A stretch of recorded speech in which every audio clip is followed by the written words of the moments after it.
शौनक ऋषि 88,000 मुनि महात्मा कथा श्रवण कर रहे थे। सूत जी से प्रश्न करिए, शौनक जी महाराज कहते थे, हे सूत जी महाराज, अपने हमारा भक्ति ज्ञान वैराग्य की कथा श्रवण करेला, एक पापी के कथा श्रवण करेला कि श्रीमद् भागवत महापुराण पापियों को है पाप से तारती, घनघोर के पापी एच, दुष्ट के पापी एच, दुराचारी एच, अगर वो भी श्रीमद् भागवत कथा के श्रवण कर लिए तो भगवान के धाम जाय के अधिकारी हो जाइए, उनका अकाल मृत्यु नहीं हुई। ईश्वर कथा अपने श्रवण करेला, लेकिन आगा सूत जी उनका श्रवण करवाइए। सबसे पहले सूत जी श्रवण करो कि सूर्यवंश की कथा, सूर्यवंश की कथा राजा सगर सर्व के राम जी की कथा तक, रघुवंशी की कथा तक सूर्यवंश की कथा श्रवण करो कि राजा सगर की कथा, सूर्यवंश की कथा थी, वही में सब एक जाइए। राजा हरिश्चंद्र, राम जी की कथा इत्यादि सब सूर्यवंश की कथा थी। श्रीमद् भागवत में 12 स्कंद में 9वां स्कंद में 24 अध्याय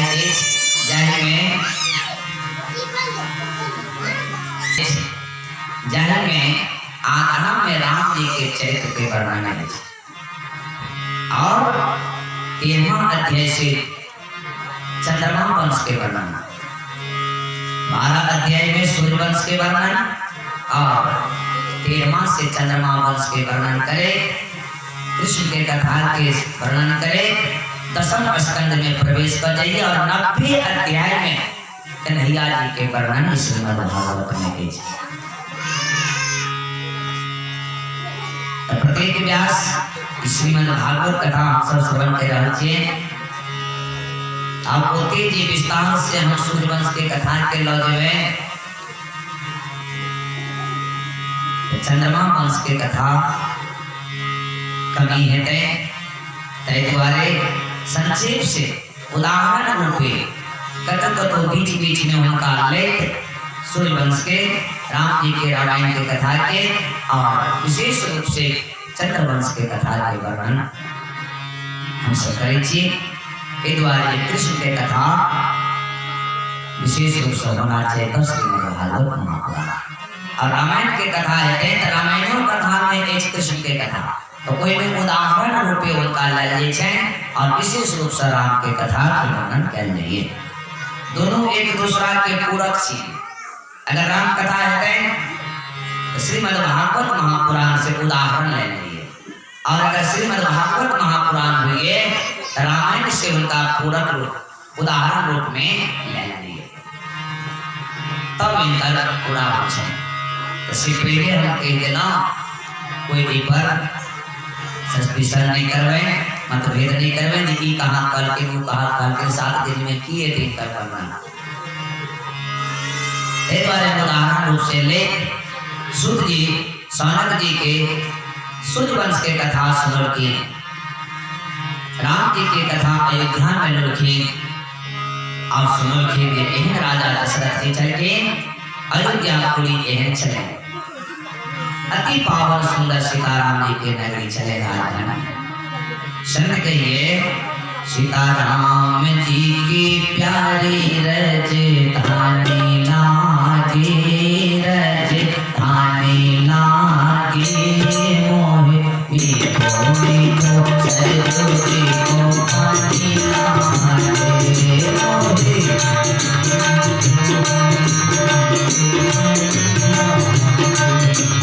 सीताराम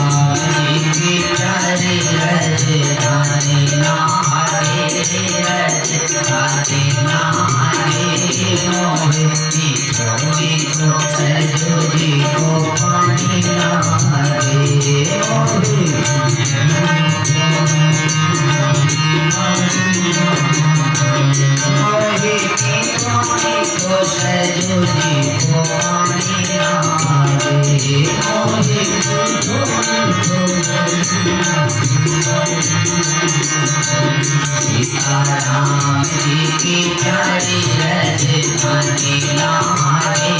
राजधानी लागे मोहे मीठो मीठो सरस्वती को पानी लागे मोहे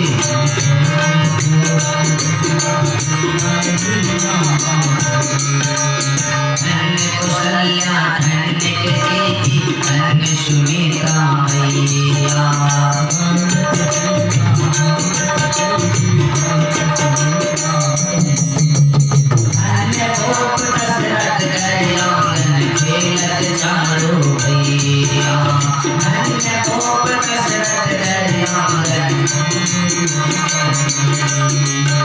मीठी कोतली रसीली मीठी कोतली रसीली प्रभु आने लागे प्रभु आने लागे मोहे मीठो मीठो सरस्वती को पानी लागे मोहे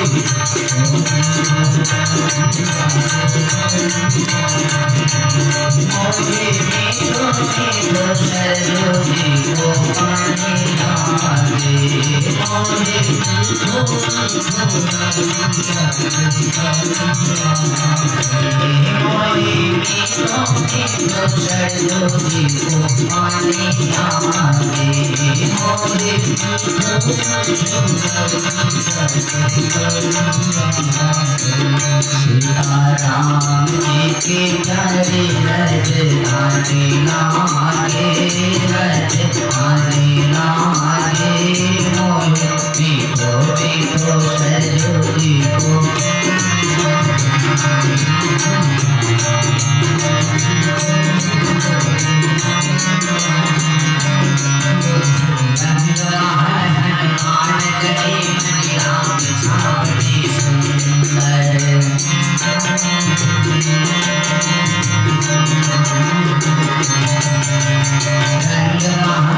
रंग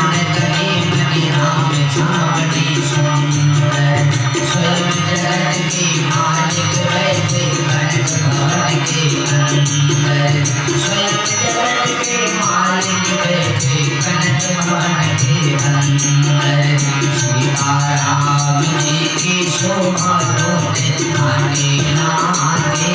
तोने आने नाचे मोहे देखो देखो सजोरी को पाए नाचे मोहे देखो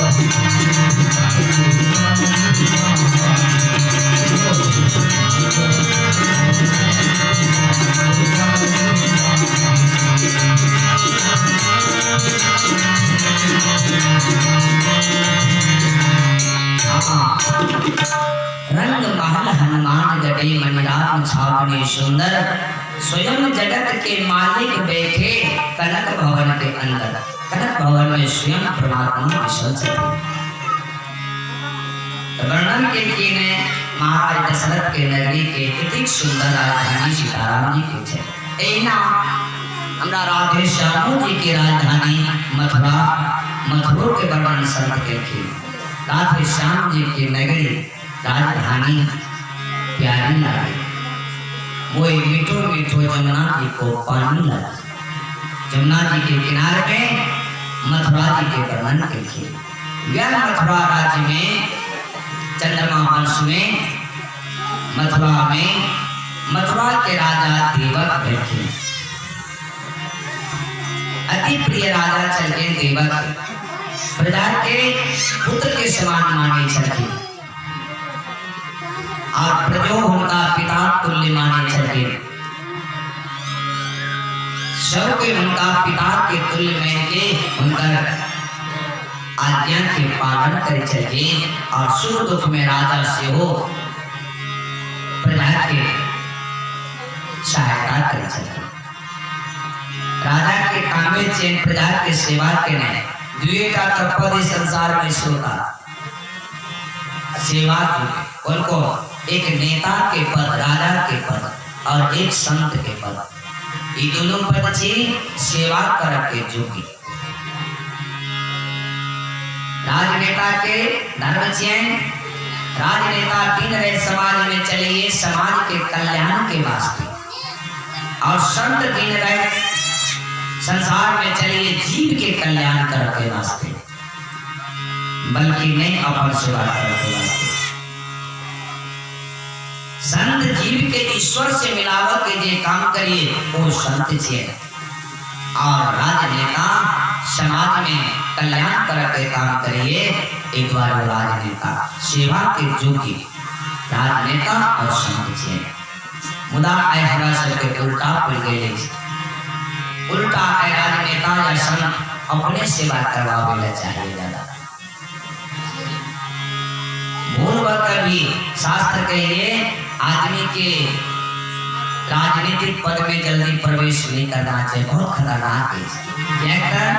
तपेश्वरी तो राजेश्वरी राजेश्वरी तो नरकेश्वरी तब कहने चाहिए तब राजपद मिलेगी और राजपद मिलने और सेवा नहीं के लिए प्रजा के तो एक दिन नरक में जाइए पर कहने की सेवा के पद। लेकिन क्यों एक ईमानदार सेवा करियो अभी समाज में समाज के लोग सेवा कर नहीं दिए ईमानदार कहो नहीं दिए अनेक प्रकार के उनका डरा धमका के हुए स्थिति पर पहुंचा नहीं पहुंच सके कोई करियो चाहिए नहीं भी बहुत ही कठिन मार्ग चाहिए राजनीति पर सबके कोई में नहीं उतरना चाहिए नरक की तरफ ले जाइए अंतिम सेवा के लिए। ऐना संतों के मार्ग चाहिए जीव के कल्याण करके वास्ते और जीव के अगर कल्याण नहीं हो संत के लिए तो संत बना कर अधिकारी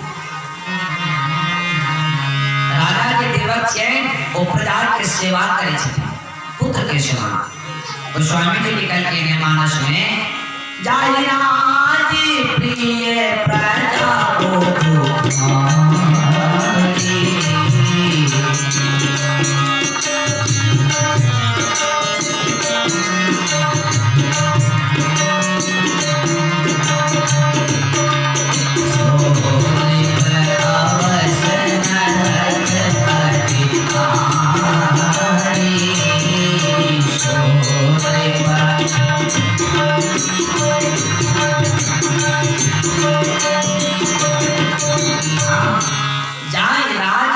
प्रजा पुकारे सो नृप अवश्य नरक के अधिकारी। जे राज्य में प्रजा के दुख हुई है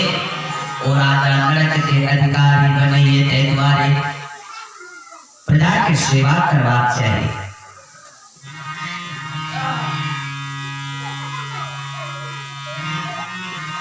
महाराज देवक बहुत सुंदर से प्रजा की सेवा करिए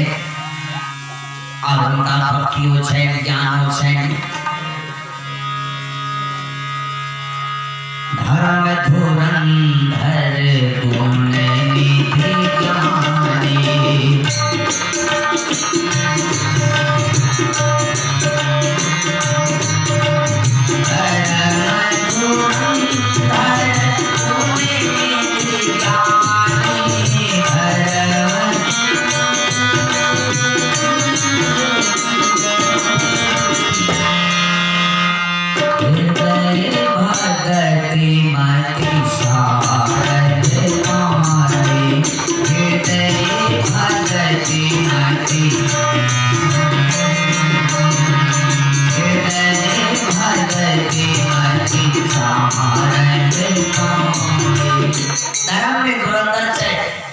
गुण निधि ज्ञानी,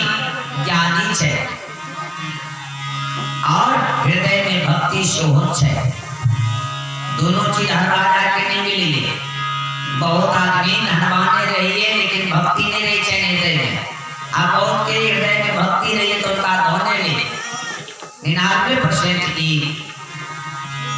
बहुत के दान रही है और संतोष रही है, दोनों रही है। कोई बिरले आदमी के रही है लेकिन महाराज के दोनों चीज प्राप्त है। धर्म धुरंधर गुण की ज्ञानी, हृदय भगति मति सारण पानी। भक्ति हृदय में छे उनका परमात्मा संग में रही है। जिठा भक्ति रहते हैं जहाँ परमात्मा अपने मने होता आव करते हैं। एक पिता एक माता मेला भरल कोठा भारी मेला छे और माँ पिता अपना बच्चा के लोग कोई मेला में जाए छथि दर्शन करने के लिए। तो बालक अगर बुद्धियार हुई समझदार हुई तो पिता के अंगुली पकड़ के चलिए और पीछा में माँ के पल्लू पकड़ के चले छथि। बीच में अपना चलिए ये मेला में कहीं खो नहीं गया। और जब मेला में जाइए तो पिताजी के कोई शुभचिंतक अभिये मित्र अभिये तो अंगुली छुड़ा के उनका नमस्कार करे अंगुली छूट गए। लेकिन वो लड़का वो बालक अगर माँ के पल्लू पकड़ने छथिन तो वही मेला में वो बालक कखनो ने हरेते कखनो ने ककरो माँ के माध्यम से पिताजी मिलिए जेते। एना सुताई संसार मेला छी। ए मेला में भक्ति माता छिए और ज्ञान पिता छिए। जे साधक भक्ति माँ के पल्लू पकड़ के चलते और ज्ञान के अंगुली पकड़ के चला इस संसार रूपी मेला में अगर ज्ञान रूपी भगवान अगर छुट्टियों देते हैं तो माँ भक्ति के सहारा से वो परमात्मा मिल जाते। द्वारा भक्ति की प्राप्ति करवा चाहिए। जखने भक्ति के प्राप्ति के भगवान के आवो पड़ते पास। राम जी क्या अयोध्या का गुरु निमंत्रण देने चाहिए नहीं। महाराज जनक के स्वयंवर सभा में क्या पहुंच गई थी क्योंकि प्रमाण इच्छी में जगह विश्वामित्र मुनि के राम के लक्ष्मण के महाराज जनक जी कल के चलो सरकार एक वाटिका में से महल में कहाँ रहो। विश्वामित्र मुनि हालांकि मनो के किने ने एक वाटिके में बढ़िया ची फुलवारी में बढ़िया ची कल नहीं। एक दिन महाराज दशरथ सुनती तो कहती हमारा राजकुमार सबके कोई सम्मान नहीं किया और लोग महल में जतो देखल ततो 100 जगह मेहमान सब अपन अपन कोठली के सब में कोठली में भरा ले मेहमान सब देश देश के राजा सब कतो ने जगह देखल कि महाराज जनक अपना जानकी जी के कोठली में देखी। जानकी जी में व्याप्त छथे तके बेटी ए रूम के हाथ खाली कर दिए तके क्या तके में एक हमारे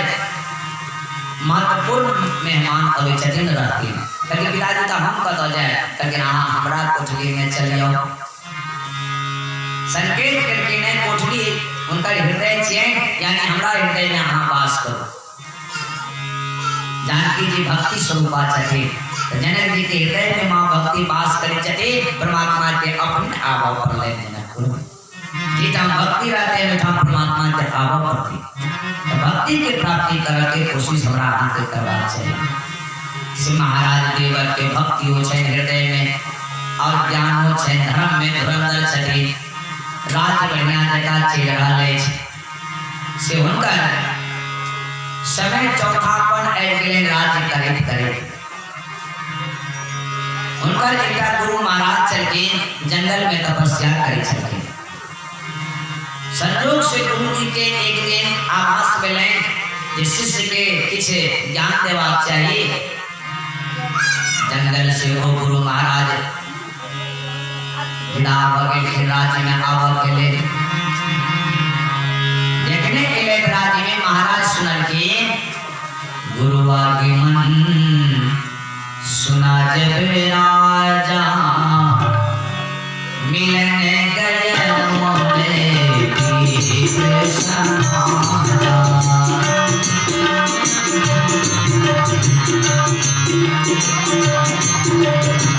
गुरु आगमन सुना जब राजा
गुरु आगमन सुना जब राजा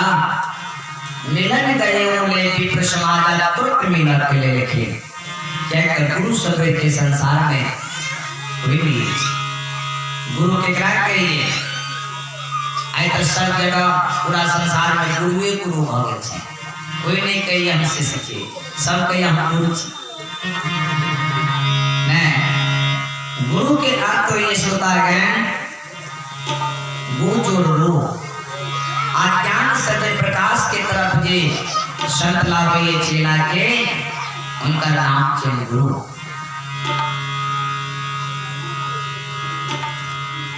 लेकिन आए गुरु पर विश्वास संसार करने वाले हर गुरु भटवादी कर्म में लेके छे चेला के कल्याण हुई नहीं हुई हमार मन भरना से ऐसा गुरु के या पाप हो गुरु पद छे बहुत भारी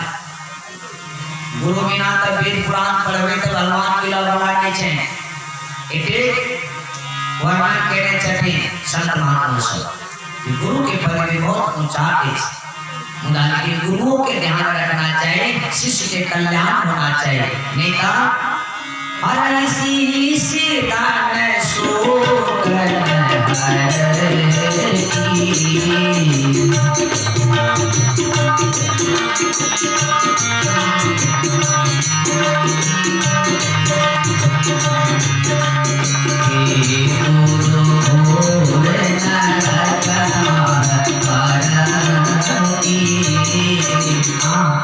हरे शिष्य धन शोक न हरे ते गुरु घोर नरक में पड़े जे गुरु शिष्य के धने का हरे मने लागल है उनका शोक के नहीं हरे वो गुरु घोर नरक में जाके पड़े। अब हम लोग आहाँ के संकेत करिए शास्त्र पुराण गुरु बिना हंसते चटसी नहीं बना ली को कनिए योग्यता देख के चटड़ी जाय छियै आकर्षित भ जाय छियै और बना लै छियै मुदा बाद में पश्चाताप होइत रहिए जब किया इनका बनेलो हम जे कर्म देखे छियै तो शास्त्र पुराण आगाह करे छथिन संकेत करिए गुरु अगर जिनका बने तो जांच पड़ताल तो कर बनाओ कबीर साहब के 6 पात्र छठे कृपा पात्र वही में एक कृपा पात्र में दादू बाबा छठे दादू बाबा बहुत प्रकांड विद्वान और संत में होकर गिनती छले कबीर साहब के कृपा पात्र छठे हो तो एरिया के एक राजा छलखिन जी जंगल में रहे छलखिन बाबा वो राजा सब दिन इनका नाम सुन के मने मन विचार करे चले हम दादू बाबा के गुरु बने एक दिन वो बाबा इनका मुल्क में चल एले इनका पता चले राजा घोड़ा पर चढ़ के अच्छे लेकिन दादू बाबा के गुरु बन गए जंगल में घोड़ा पर चल जा रहा है देखिए एक आदमी एना नंदन नंगोटी पहनने रास्ता साफ करे काट सबके काट काट के हटवे है पूछे चले जे दादू बाबा को देखे हो इस जंगल में एना कहते हैं लेकिन हो अन्य किस वजह से फिर अपन काम करो लगा फिर पूछ रहे कि जरे सुनते हो दादू बाबा इस जंगल में आए हैं क्या तुम देखे हो एना कहता है कि फिर नहीं बदलती यानी 3-4 बार पूछ के महाराज के क्रोध ये ले वही घोड़ा के कोड़ा से 3 कोड़ा पीठी पर डाल दे हमारे बात का उल्लंघन कर रहा है बोलता नहीं है अनसुना कर रहा है क्रोध से 3 कोड़ा डाल रखी हुई पीठ पर तेयो ने बाबा की छुआ रखी महाराज के बिना जो कोई पागल है ऐसे ही जंगल में रहता है घोड़ा के आगा बढ़ा करके कहीं दूर के एक मुसाफिर मिलने पूछे चटे सुनो सुनो दादू बाबा आए हैं इस जंगल में देखे हो पूछे महाराज दादू बाबा को आप नहीं देखे हैं तो नहीं अरे इस रास्ते से आप आए हैं कहाँ तो वो जो एक आदमी काट रहा था देखे हैं आप कहाँ देखा वही तो दादू बाबा है अरे वही है दादू बाबा तो जी महाराज घोड़ा के वापस करके उनका नजदीक में एले घोड़ा पर सपुते के चरण पर गिरले कि बाबा आप ही तो दादू बाबा है हम तो गुरु बनाने चले थे लेकिन अपने गुरु को 3 कोड़ा मार दिया बहुत बड़ा पाप कर लिया बाबा क्या होगा तब दादू बाबा जी कहते थे अरे राजा सुनो माताएं लोग सब जो हटिया पर जाती है घड़ा खरीदने के लिए मिट्टी का बर्तन खरीदने के लिए जाती है तो क्या करती है पहले वो उसको पकड़ के ठोकती है जोर जोर से जी फूटा हुआ है कि क्या है नहीं है तो फूटा हुआ को छोड़ देती है और जो ठीक है उसको ले लेती है तो तुमने भी गुरु बनाने के लिए चला था तो गुरु को ठोक करके देख लिया इसमें हर्ज की क्या बात है बनाना है तो बनाओ नहीं तो जाओ इसी संत के पहचान एक नाथ बाबा गंगा में स्नान करे लगे वो एक नाथ बाबा प्रवचन करे छठे रामायण के कथा के प्रवचन गंगा में स्नान करे लगे प्रयाग में ऊपर जो हो लड़के के एक लड़का 4थी मंजिल पर से देखल के तो जांच करा के लिए फेंक देलके उनका ऊपर में बाबा देख लेके ना के अब फिर जाके गंगा जी में स्नान करके दोबारा ऊपर करके वो लड़का फिर थूक फेंक देलके बाबा फिर देख के फिर जाकर स्नान कर लेखिन फिर ऊपर हुई फिर वो लड़का फेंक दिए थूक यानी बार बार थूक फेंके और बाबा ज्यादा स्नान करिए 108 बेर गिनती भ गए 108 बेर लड़का थूक फेंकल के और स्नान करके ऊपर बैठ के लड़का थक गए तो ऊपर से कहो ये नीचा प्रणाम करके बाबा के बाबा एक बात बताइए तो आप क्या तो हमने 108 बार आपके ऊपर थूका आप बार-बार स्नान किए हैं गंगा जी में लेकिन एक बार भी क्रोध नहीं किया दूसरा बाबा रहता तो जला के राख कर देता हमको लेकिन आपने कुछ नहीं कहा क्या मतलब एक नाथ बाबा कहते अरे युवक सुनो सुनो हम क्रोध क्यों करें तुम तो हमारा हित ये कैसी हो गया, शुभचिंतक हो गया तुम हमारा, कैसे बाबा? अरे सब दिन हम इस गंगा जी में एक बार स्नान करते थे, लेकिन तुम तो हमारा हितकारी है। आज तुमने 108 बार हम पर जो थूका है, हम तो 108 बार गंगा में स्नान करके गंगा लाभ लिया है तुम्हारी कृपा से। तुम ना हमको 108 बार हमको थूकता, ना हम 108 बार स्नान करते, तो तुम्हारे जैसा हितकारी हमको कौन होगा बताओ? क्रोध हम क्यों करें? तुम तो हमारा हितकारी। श्रोता गुरु यही हुए सुनते हैं। वह एकनाथ जी प्रवचन करे चलते, उनका प्रवचन में हनुमान जी विसल रहे चलते अदृश्य रूप से, उनकर कथा सुने चलते। एक दिन कथा में जाए एकनाथ जी अशोक वाटिका के वर्णन करे चलते हैं। श्रोताओं, अशोक वाटिका में सीता जी के नजदीक उजला फूल था, हनुमान जी के नहीं रह गए। हनुमान जी उठ गए, वेश अलग छे, मानव के वेश छे, कथावाचक कलिकाल के कथावाचक सब जो कलिकाल के कथावाचक झूठा हो गया है। काहे झूठ का प्रवचन करते हो, काहे झूठ का कथा बाजते हो? अरे क्या हुआ? तो आप कह रहे हैं कि अशोक वाटिका में उजला फूल था, उजला फूल था वहां पर। अरे तुमको क्या पता है, तुम बैठो कथा सुनो।